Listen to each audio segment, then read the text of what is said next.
Gue juga punya pro card loh, pro card di WFF. Gue mau main di federasi ini, tapi alih-alih membawa nama Indonesia. Kalau menurut gue itu lu udah sesuatu yang menyimpang. Mau main dimanapun ya, kalau menurut saya nggak masalah. Cuman ketika kamu sudah mengikuti federasi yang ada di bawah naungan negara, itu hati-hati. Worth it apa enggak? Tolong sekali-kali dipikirin seminjak-minjaknya. Ada di Indonesia, pertandingan Indonesia itu bukan pertama kali gitu. Oh gitu? Iya, itu bukan pertama kali. Yang waktu Roni Klasik lah, itu standar internasional kalau saya pikir. Itu gue yang langsung bawa Mr. Olympianya ya ke Indonesia.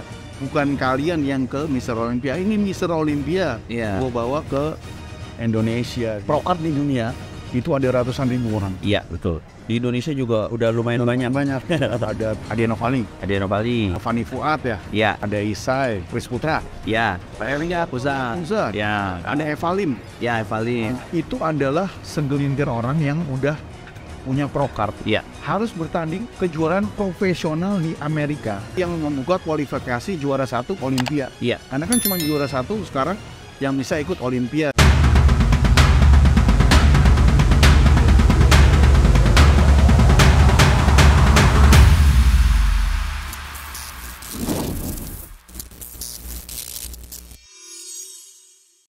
Oke, Strong People, balik lagi bersama gua Haji Strongman. Kali ini apa ya? Ini edisi bukan jelajah orang kuat udah. Ini kita bersama orang yang cukup kontroversial di dunia fitness ya. Dunia fitness Indonesia, Bapak Canggih Fit. Nah, kalau nggak kontroversial bukan canggih namanya ya. Emang lu ini apa suka yang lu kan Nikita Mirjani berarti? Anjir, gua gila. Beda, bro. Oh iya.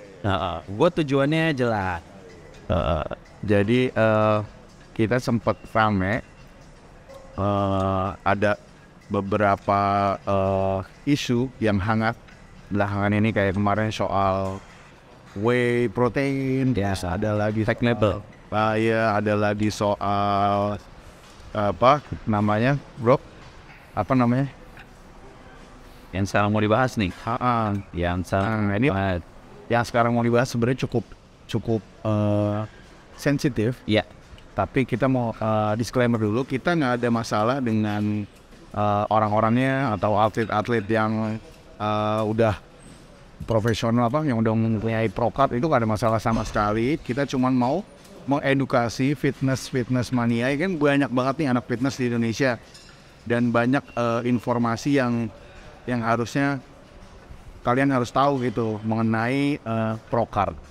Apa sih itu pro card, dan kenapa sekarang mulai marak banyak atlet yang mengejar-ngejar tanda kutip pro card. Iya. Dan juga banyak juga sponsor-sponsor yang mendukung Iya. supaya atlet tersebut ikut pro card. Dan juga sebenarnya di sini gue juga mau ngomongin soal jenjang karir atlet binaraga. Iya. Gitu, puncak atlet karir binaraga itu apa? Terus juga ya pertandingan-pertandingan yang ada di Indonesia. Nih awalnya dulu nih bro, yang lu kan pernah nih tanding di luar, Iya. ya nggak? Dan lo juga pernah memenangkan pertandingan di apa tuh lupa, Ireland. Iya, Ireland ya. Nah itu kan profesional ya. Gue juga punya pro card loh. Pro card di WFF. Jadi gini, fitness mania semua, pro card itu nggak cuman IFBB Pro. Jadi pro card itu di Semua federasi ada. Indonesia ada di NABA ada, Iya. IFBB ada ICN ada. ICN ada. Sama lagi yang gue tahu. Gue cuma taunya di ICN, NABA, sama IFBB. Nah ya, kalau di WBBF itu kayak yang aliansinya PBF itu namanya bukan pro card ya. Ya dia emang jenjangnya multi event. Iya. Nah, pertama gini guys, yang mau gue tekankan adalah kalau kalian, ini kita ngomongin ini bro, apa namanya, jenjang karir deh. Iya. Nah ya, jenjang karir atlet binaraga di Indonesia. Banyak atlet yang sekarang memimpikan Pro-Hat. Karena pertama media juga yang menggoreng itu. Dan sekarang juga banyak udah informasi terbuka. Ada yang pengen sepanggung sama si Bang kan. Ada yang pengen mungkin sepanggung sama siapa yang juara main fisiknya tuh. Oh, Jeremy Bundia. Iya, ada yang mau kayak gitu kan sepanggung. Nah itu nggak masalah. Nggak masalah sih. Bagus. Cita-cita tuh harus tinggi. Iya, setinggi langit kalau Tinggi langit kalau perlu. Biar kalau jatuh ada di bintang-bintang. Itu kata Pak Tarno. Ya. Tapi gini, kalau kalian idealis mau jadi atlet di Indonesia, tetap di Indonesia yang diakui adalah multi eventnya. Pertama kayak PON, iya gak? Iya. Yang kedua Prapon dulu. Oh iya Prapon. Prapon dulu. PON. Terus kalau lu masuk seleksi lagi mungkin SEA Games. Masuk seleksi lagi lu bisa Asian Games. Iya. Dan itu kalau lu ngomongin puncak tertinggi karir binaraga di Indonesia adalah itu. Itu, betul. Di garis bawah itu. Kenapa itu? Karena itulah yang diakui di Indonesia. Yang diakui di KONI. Jadi gini, kalau kalian juara PON, nggak menutup kemungkinan kalian bisa jadi PNS. Iya. Kalian juara SEA Games, sekarang tuh dapat hadiah tuh rumah. Iya. Ada yang duit miliaran. Kalau kalian Asian Games apalagi, mungkin banyak bonus sana sini enggak. Dan itu kan balik ke atletnya itu memaintain uang hasil bonus tersebut gitu. Iya. Jangan selama ini dibikin paradigma kalau wah jadi binaraga ntar jadi atlet yang fokusnya ke prestasi, ntar tuanya mau jadi apa? Iya. Tapi kan itu balik ke dulunya. Itu juga salah tuh bro. Mindset itu juga salah.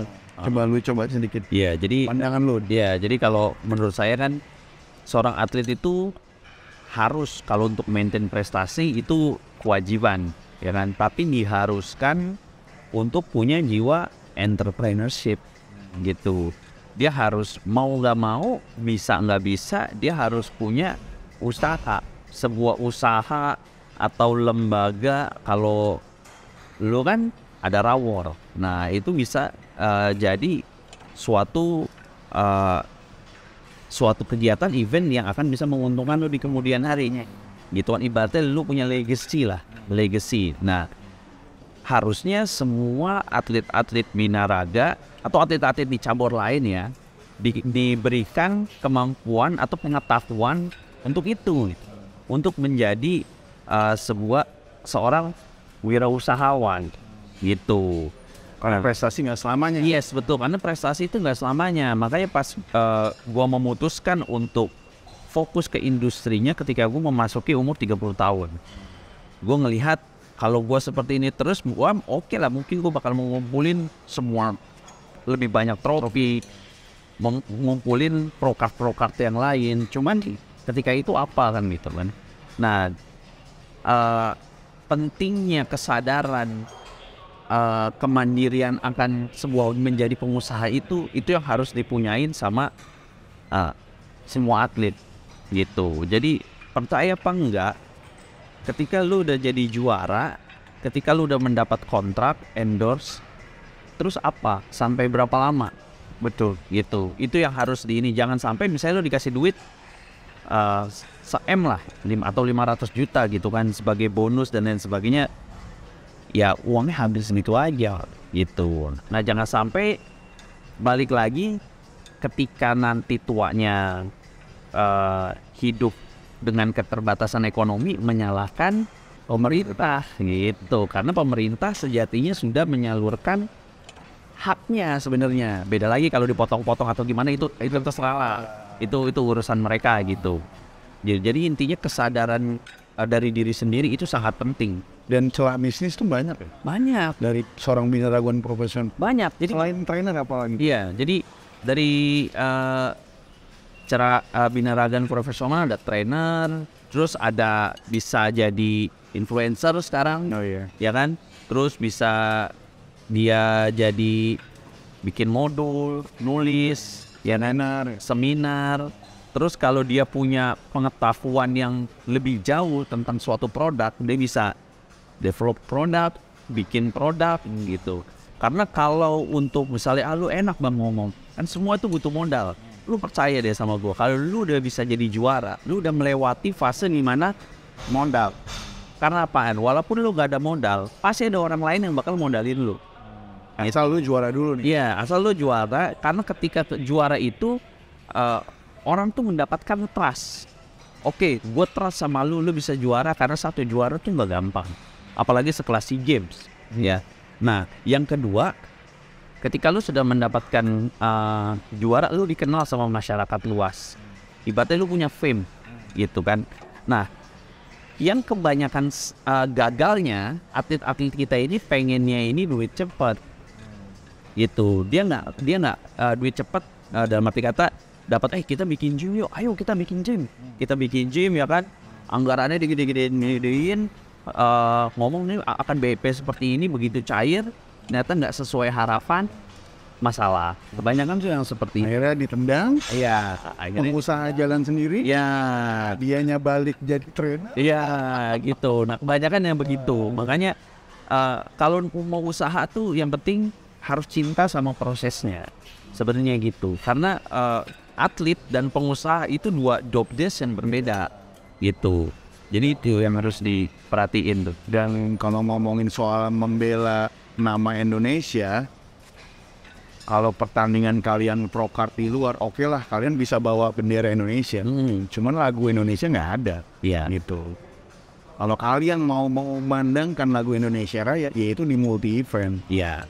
Itu jawabannya. Makanya gue mau sedikit membuka mungkin para binaraga muda yang ngelihat ini, biar jangan kalian itu mimpi kalian mungkin setinggi langit nih. Yeah. Mau jadi the next big Rami misalnya. Yeah. Sedikit gue jelasin ya. Pro art di dunia itu ada ratusan ribu orang. Iya, betul. Di Indonesia juga udah lumayan banyak. Ada, yeah. Sebut aja deh. Ya. Misalnya kayak siapa? Adi Novali. Terus juga ada Fani Fuad ya. Iya. Ada Isai. Ada lagi nih yang baru Chris Putra. Ya. Terus dulu ada ini Yakuza ya. Heriato. Yakuza. Ya. Terus juga ada siapa lagi, Bo? Ini AFBB Pro misalnya. Itu sih. Itu ya. Ada Evalim. Ya, Evalim. Nah, itu adalah segelintir orang yang udah punya pro card. Iya. Yang punya pro card harus bertanding kejuaraan profesional di Amerika atau di negara mana yang buat kualifikasi, yang membuka kualifikasi juara satu Olimpia. Iya. Karena kan cuma juara satu sekarang yang bisa ikut Olimpia gitu. Iya. Jadi kalau kalian punya pro card dan tahun berikutnya kalian nggak tanding apa-apa profesional, itu harus perpanjang pro card kalian. Atau ya angus. Iya. Itu bayar member istilahnya. Iya. Kalian harus tanding. Nah itu kalian harus tahu juga. Nah mimpi kalian itu mungkin manis banget. Maksudnya manis banget itu bagus gitu. Iya. Apa namanya untuk gengsi sekarang. Iya. Apalagi dengan media medsos dengan kalian pro card itu namanya kan keren banget tuh. Kalau Canggih, IFBB Pro Card, boy, gue dulu begitu bro. Pas gue dapet nama IG gue Canggih WFF Pro. Anjay, ada pronya ya? Ada dulu Canggih WFF itu emang keren banget. Tapi ternyata balik ke ngomongin, ya kita ngomongin objektif ya, realitanya. Realita. Pro kan juga nggak jaminan untuk kalian sukses menjalani karir kedepannya di industri fitness loh. Nah. Gitu. Kalian jangan mikir jadi influencer yang setahun 2 tahun dibayar mahal, akhirnya kalah terus udah nggak jadi apa-apa, sayang banget gitu loh. Gitu. Jadi emang kalau mau jalurnya nih, kalau mau kalian gak suka sama federasi yang pemerintah, gak suka sama PBFI, tapi terus kekeh pindah federasi, ya itu oke aja. Tapi jangan kalian ngejelekin ceritanya mau tanding di luar dengan alih-alih untuk Indonesia. Karena Indonesia sudah menyediakan federasi itu. Kalian tadi. Kalau kalian nggak suka federasinya, tapi ini lihat jalannya cuma ini. Iya. Kalau mau diakui Indonesia, kalau mau misal ketemu gubernur ya ini caranya. Atau lu juara Asian Games lu bisa ketemu presiden, tapi jalurnya ya emang harus lewat KONI, terdaftar multi event gitu, dan nama lu tuh ada gitu. Iya. Sekarang kalau misalnya nih, lu juara Pro Kart di Australia, mungkin Menporanya juga nggak akan tahu, karena emang nggak terdaftar di KONI gitu loh. Gue cuma ngasih tahu, bukannya gue pro ke PBFI, enggak, itu emang gue ngasih tahu jalurnya, birokrasinya gitu. Kalian harus ikutin itu, gitu. Biar kalian mau bela negara, ya itu mau bela negara ya kayak gitu. Karena sekarang nih IFBB Pro ada namanya Pro League, Elite League gitu. Di Indonesia nggak ada, Tidak diakui memang. Pro League itu nggak ada. Ada Elite League ada Bang Komang ya, di Bali ya. Cuman ya nggak tahu, maksudnya perkembangannya juga ada. Ada satu-satunya atlet yang tanding profesional, dan sekarang kemarin itu dia Chicago Pro sempat masuk 3 besar ya. Itu Evalim. Dan itu doang gitu. Dan dia yang masih aktif tanding profesional di Amerika, dan itu dananya gede banget.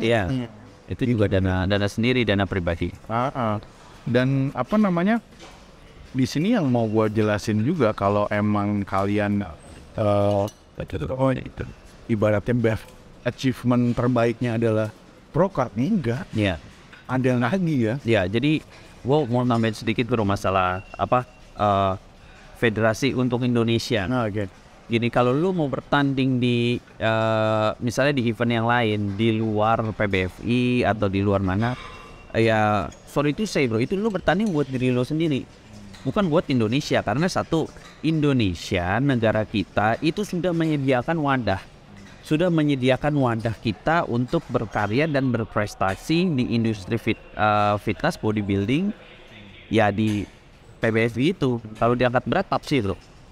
Angkat berat dulu PAPSI, sekarang namanya PABERSI. Nah, di PABERSI kalau untuk angkat berat, Indonesia ini sudah menyediakan itu gitu dengan wadah PBFI itu. Nah, ketika kalian beralih-alih, gue mau main di federasi ini, tapi alih-alih membawa nama Indonesia, kalau menurut gue itu lu udah sesuatu yang menyimpang. Karena lu udah dikasih wadah sama Indonesia, tapi lu nggak mau di sini. Lu mau di tempat lain dengan alih-alih lu membawa nama Indonesia, ya sebenarnya itu sah-sah aja. Tapi kalau untuk tanda kutip untuk berjualan dengan cara seperti itu udah salah tempatnya. Karena ketika lu main di situ, ya sebenarnya Indonesia itu ya nggak tahu. Ketika lu menang nih, contoh menang, lu ketemu sama orang KONI atau sama siapapun, yang dilihat pasti federasinya. Lu main di federasi apa? Kalau begitu federasi ini tidak terdaftar di Indonesia atau tidak diakui, ya pasti ya nggak bisa sampai juga ke atas gitu, karena sudah ada ketentuannya seperti itu. Dan untuk atlet-atlet yang ibarat dia sekarang masih mandiri non federasi, ketika dia mau memilih masuk di federasi mana, itu kan sebenarnya kan sah-sah aja. Nah, yang menjadi masalah ketika seorang atlet ini sudah ada sign atau dia menjadi anggota federasi tertentu gitu kan, terus ada ketentuannya dan dia main ke federasi yang lain, itu akan jadi masalah bro. Itu akan jadi masalah. Nah, itu yang harus hati-hati. Jangan sampai kalian mikir, wah ini ada event ini nih, federasi ini nih, Olimpia nih, beginilah IFBB begini, gue akan bisa di sini, gue bakal main di sini, ini event top banget. Kalian jangan hanya mengukur dari kulit luarnya aja.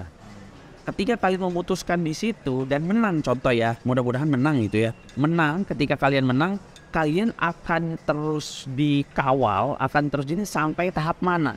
Nah itu what next sih? Ya, nah ketika gue dapet ini, ya lu kasih gue uang bulanan, lu kasih gue uang apa, dan agenda kita apa-apa aja. Karena sebenarnya itu yang penting bro, gitu. Karena terus terang aja, ada atlet yang ibaratnya dicopot dari federasi yang diakui negara karena dia bermain di federasi yang lain. Dia kaget, loh kenapa gue dicopot dari federasi negara, ya kan? Kenapa fasilitasnya kayak uang bulanan, kayak uang pembinaan semua gue dicopot? Ya karena lu sudah menyalahi aturan dari federasi yang ada di bawah naungan negara itu, bro. Gitu. Nah jadi jangan sampai kena ikut, oh iya nih gue mau main di sana. Kamu yang sudah terdaftar dari federasi yang diakui negara dicopot atau dikenakan sanksi gitu. Jadi kalau untuk federasi kayak untuk teman-teman yang belum ada federasi mau main dimanapun, ya kalau menurut saya nggak masalah. Cuman ketika kamu sudah mengikuti federasi yang ada di bawah naungan negara, itu hati-hati. Worth it apa enggak, tolong sekali-kali dipikirin seminjak-minjaknya gitu. Itu dia, karena menurut gua nih ya, bagi gua dengan banyaknya atlet pro kart di Indonesia itu bagus karena industrinya maju. Iya, ya enggak? Cuman jangan sampai, maksud gua gini, jangan sampai pro kart itu menjadikan kalian itu segala-galanya gitu. Iya. Karena enggak juga gitu. Karena masih banyak pertandingan yang bisa jadi tolak ukur kalian istilahnya the best di Indonesia gitu. Nggak cuman pro kart gitu. Kalau gengsi di sosmed udah pasti kan. Sama kan sama Siwa, sama lain, sama siapa si Jay Cutler kan, IFBB Pro gitu. Dan ngomongin pertandingan internasional, kalau di Indonesia tuh pernah ada pertandingan internasional. Ada. Jadi yang sekarang mau ada di Indonesia, pertandingan Indonesia itu bukan pertama kali gitu. Oh gitu? Iya, itu bukan pertama kali. Yang waktu Roni Klasik lah, itu standar internasional kalau saya bilang. Itu gue yang langsung bawa Mr. Olympianya ya ke Indonesia. Bukan kalian yang ke Mr. Olympia, ini Mr. Olympia gue bawa ke Indonesia gitu. Jadi ini emang waktu itu yang ikut malah banyak, ada beberapa trainer di Oxygen Gym yang orang Filipina itu udah IFBB Pro yang udah pro tanding di Indonesia. Makanya sebenarnya sih gini, mau bikin event boleh banget, kita support banget. Cuman jangan sampai iklannya itu kayak, lah kok gini sih gitu, lah kok gitu sih. Untuk sebagian orang fitness yang awam, contoh ibaratnya yang orang yang baru fitness atau fitness setahun, 2 tahun, 3 tahun, bahkan 5 tahun terakhir mungkin oke lah. Cuman untuk kita yang udah lama di fitness, lama di industri ini, kita berpikir, lah kok gitu sih gitu, kemarin kemana aja, jangan ngelupain sejarah lah, jangan ngelupain, karena kita kan di sini juga berjuang untuk ngegedein industri ini gitu, karena kita kan total di industri ini. Jangan ketika lo mau bikin sesuatu, ya ini gue bikin paling keren yang kemarin itu nggak ada gitu, jangan kayak gitu. Karena kita harus melihat juga sejarah yang kemarin udah dibuat, sudah ada event-event yang standar internasional. Dan menurut saya event Mr. Indonesia juga kalau dibilang standar internasional, itu juga standar internasional karena dibuat dengan cara proper, tempatnya yang sangat baik. Itu kalau menurut saya itu juga itu standar internasional juga. Jadi kalau menurut saya kalau mau bikin event boleh lah, cuman jangan sampai karena iklan jadi ngerusak semuanya gitu. Dan harapan gua untuk atlet-atlet muda yang bagus-bagus badannya, kalian ini coba direnungin lagi ya, mau apa sih ke depannya gitu.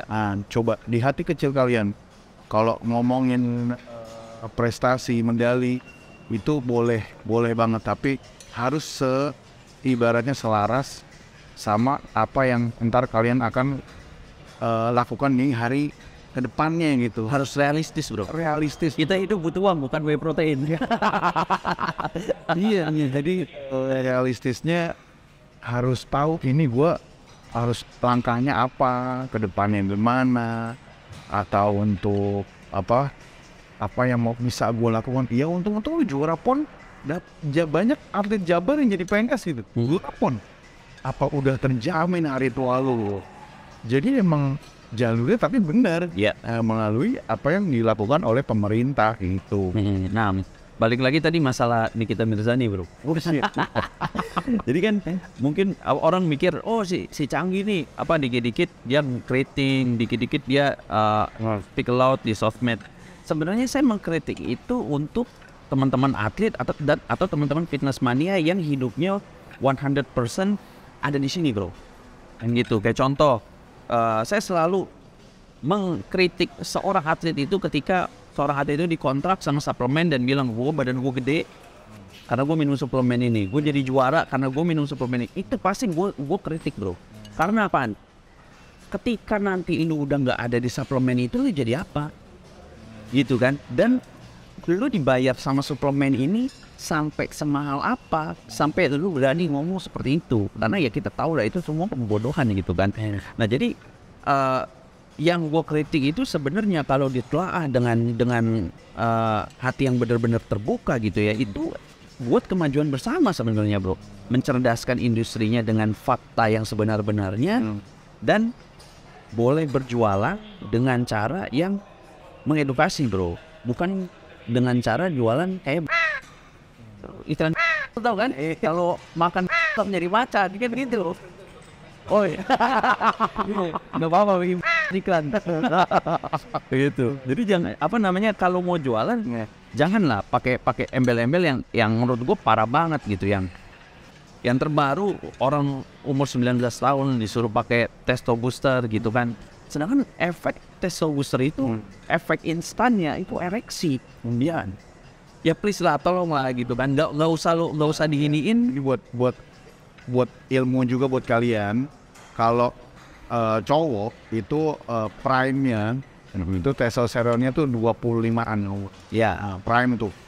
Wah, 25 atas 30 ada masih yang tinggi ada. Tapi udah lewat 30 lu akan menurun. Ya, di situ baru kita butuh bro. Kan? Iya. Kalau gue testo booster parma. Teknologi. Nah iya, maksudnya kalau dulu gue zaman umur 19-an itu mah kagak pakai apa-apa. Lohi.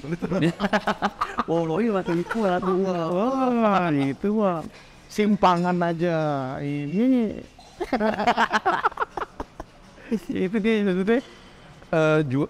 gimana ya? Ya harus, kadang fitness mania juga harus jadi smart people juga sih ya. Ya, tahu mana iklan yang cuma iklan, mana iklan yang emang ada isinya. Ya ibaratnya kalau balik lagi ngomong untuk Indonesia, lu terlalu jauh ngomongin masalah Indonesia, ya kan, ngomongin masalah suatu negara, kelangsungan suatu industri olahraga di Indonesia. Kalau cara jualan sales lu, cara jualan atlet lu itu masih sangat terbelakang lo, gitu. Itu udah terlalu jauh menurut gua gitu. Itu udah menurut gua mendingan untuk Indonesia lu edukasi deh atlet lo. Stop bilang lo panggil-panggilin deh atlet lo, bro udah ya cukup ya, nggak usah lagi ngomong. Nih aku nih minum ini biar bisa jadi segede gini, atau enggak nyuruh orang followersnya kalau mau jadi segede aku nih kayak aku, lu minum suplemen ini gitu. Tolong tertipin aja dulu, ditertipin. Jadi supaya industrinya itu benar-benar melek gitu. Karena di atlet-atlet Olimpia nggak ada bro yang ngomong, nih saya minum susu ini mau tanding biar keren gitu, gue minum ini biar kering atau apa. Nggak ada bro, mereka cuman didesain hanya mengbranding. Yes, didesain soft selling aja. Soft selling kayak latihan pakai hoodie-nya brand itu dan ini nanti ada product knowledge-nya, dan mereka itu semua udah adu spek. Di Amerika tuh mereka udah adu spek bro. Bukan adu bacot bro. Bukan adu bacot, adu banyak-banyakan BA ya kan. Itu gue nggak itu. Nah kalau adu bacot mungkin emang trennya, bukan tren, maksudnya emang bukan budayanya di negara Wakanda ini. Adu bacot, nah itulah makanya kalau mau adu bacot, mau mengharap maju di industri susah bro, susah. Karena apaan? Lu nggak akan bisa, namanya lu mau ngebacot itu kan ya asal-asalan aja kan. Jadi nggak mungkin ya misalnya lu minum pre-workout ini, lu mau squat aja strongman nih, lu minum pre-workout gitu kan. Kalau logika masa sih minum pre-workout, lu mau squat well gitu kan, itu kan jalannya panjang. Gak cuma minum pre-workout langsung bisa jos. Nah makanya kalau mau ini Indonesia, untuk negara kita ini, untuk Fitness Mania Indonesia, gue cuman minta satu, kalau boleh dagang, cuman jangan overclimb. Itu doang sih sebenarnya. Kalau udah overclimb, ya jadi nggak beres gitu. Lu lari lu kemana? Lu jualan banget gitu kan. Walaupun sebagian orang percaya, wah ini untuk Indonesia, ini enggak men, lu jualan. Selagi atlet lu itu masih lu suruh live tengah malam sampai pagi, itu lu jualan. Emang ada tau? Ada bro di TikTok gitu. Selagi lu masih suruh atlet lu hard selling, itu jualan. Itu lu masih jualan gitu. Kalau untuk dedikasi lu buat Indonesia, lu harus framing bener-bener brand lu itu untuk mengedukasi. Pasti tetap jualan, pasti lu tetap dapat cuan. Cuman kan emang paling gampang bego-begoin orang dong. Gitu. Yang gue pakai ini nih, kuat nih. Wait. Ya cukup ini pinggir jurang sih ya. Cuman kan coba kalian renungin, ini hanya untuk mengedukasi gitu loh. Buat fitness mania yang baru fit, Ya. buat yang baru nge-gym, buat yang pengen jadi bodybuilder, atau baru jadi bodybuilder, atau bodybuilder nanggung, Iya. yang mau terjun full atau enggak. Atau anak gym tongkrongan. Masih ya sebenarnya balik lagi kalau ke event, gue dukung kok eventnya. Iya, gue dukung. Gue dukung. Kalau Cuman ini mah pasti datang. iya, hati-hati aja, hati-hati kalau kamu sudah punya keterikatan sama federasi yang lain. Karena kan sebenarnya gini, kalau gua artiin federasi itu kayak kendaraan kita untuk mencapai kayak beasiswa bro. Lu mau ambil beasiswa di mana nih? Karena kan kenapa gue sebut beasiswa kan kita kan dibiayain. Lu mau tanding dibiayain, dapat uang bulanan kan gitu. Beasiswa yang diakui negara sama beasiswa yang tidak diakui negara. Contoh misalnya nih, lu main di beasiswa, lu ambil di beasiswa yang tidak diakui negara, di federasi yang tidak diakui negara.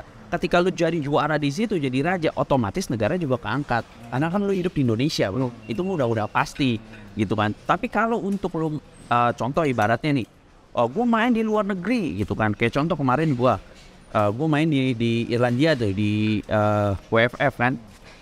Terus gue ada pemikiran untuk federasi yang gue naungin waktu itu, yuk kita reimburse yuk ke negara yuk kita begini ya, mau Menpora yuk, kita begini, kita lobby, kita begini. Dalam arti gue nggak akan keluar main ini, karena kan di saat itu ya federasi yang gue main itu belum diakui negara. Kalau mau diakui negara, mau ada reimburse atau mau ada bonus, ya main ini federasi yang diakui negara. Jadi kita tuh sebenarnya fitness mania juga harus dewasa gitu. Gue terus terang ini gue netral ya, gue nggak di federasi manapun gitu. Jadi kita harus netral. Kalau lu mau dihargai negara, di reimburse, ada bonus ya kan, ada duit bulanan atau ada diangkat jadi PNS, lu harus main di federasi yang diakui negara. Jangan lo nyanyi. Ketika lu main di federasi yang lain, lu menang tapi tidak diakui negara, lu jangan gitu. Karena memang itu gak diakui negara. Jadi gimana caranya kita sebagai atlet berpikir dan memilih secara cermat. Itu mau main di mana. Gitu. Balik lagi di pilihan masing-masing, dimanapun itu ya terserah aja. Kalian mau jadi the next big Ramy, silahkan feel hit. Iya. Mungkin jiwa Anda sama feel hit, Iya. shouldernya segede gitu. Ya, semoga sukses buat kalian semua. Yang jadi binaraga juga makin sukses, yang jadi akhirnya memilih entrepreneur juga sukses, yang akhirnya juga pensiun juga ya sukses juga. Pokoknya celah bisnis ada, asal pinter dan harus bro. Dan harus berbisnis, harus berbisnis, harus punya brand sendiri, harus apapun itulah. Ya kan, yang penting harus berbisnis karena kita di industri fitness ini industri showbiz bro, show and business. Jadi lu jangan nge-show terus, gitu kan. Lu harus memikirkan bisnisnya itu, karena ya kita kan, gue cuma pengen gini loh, anak-anak dari orang atau atlet binaraga atau fitness pengen anak-anaknya dia ya sekolah tinggi bro. Karena rata-rata bro anak-anak yang ada di industri ini total di sini, aduh kurang bro. Bapaknya oke semua, pialanya banyak, medalinya banyak, cuman anak-anaknya tuh gue mau tuh kayak jadi pilot lah, jadi apalah, gue maunya gitu. Makanya gue nggak bosen-bosen ngingetin satu, kalau lu udah menang jangan jadi Jablay suplemen, itu harus berbisnis. Oke, guys, itulah dia sedikit cerita soal apa itu Pro-Card dan gimana mau jadi binaraganya ke depan atau pertandingan apa yang mau diikutin itu terserah kalian. Oke guys, terima kasih Mas Canggih, tempatnya juga adem ya. Langsung. Sampai ketemu di next konten, kita mau membahas yang hot-hot apa lagi? Bentar ya. Simpen dulu nih. Simpen dulu. Thank you guys.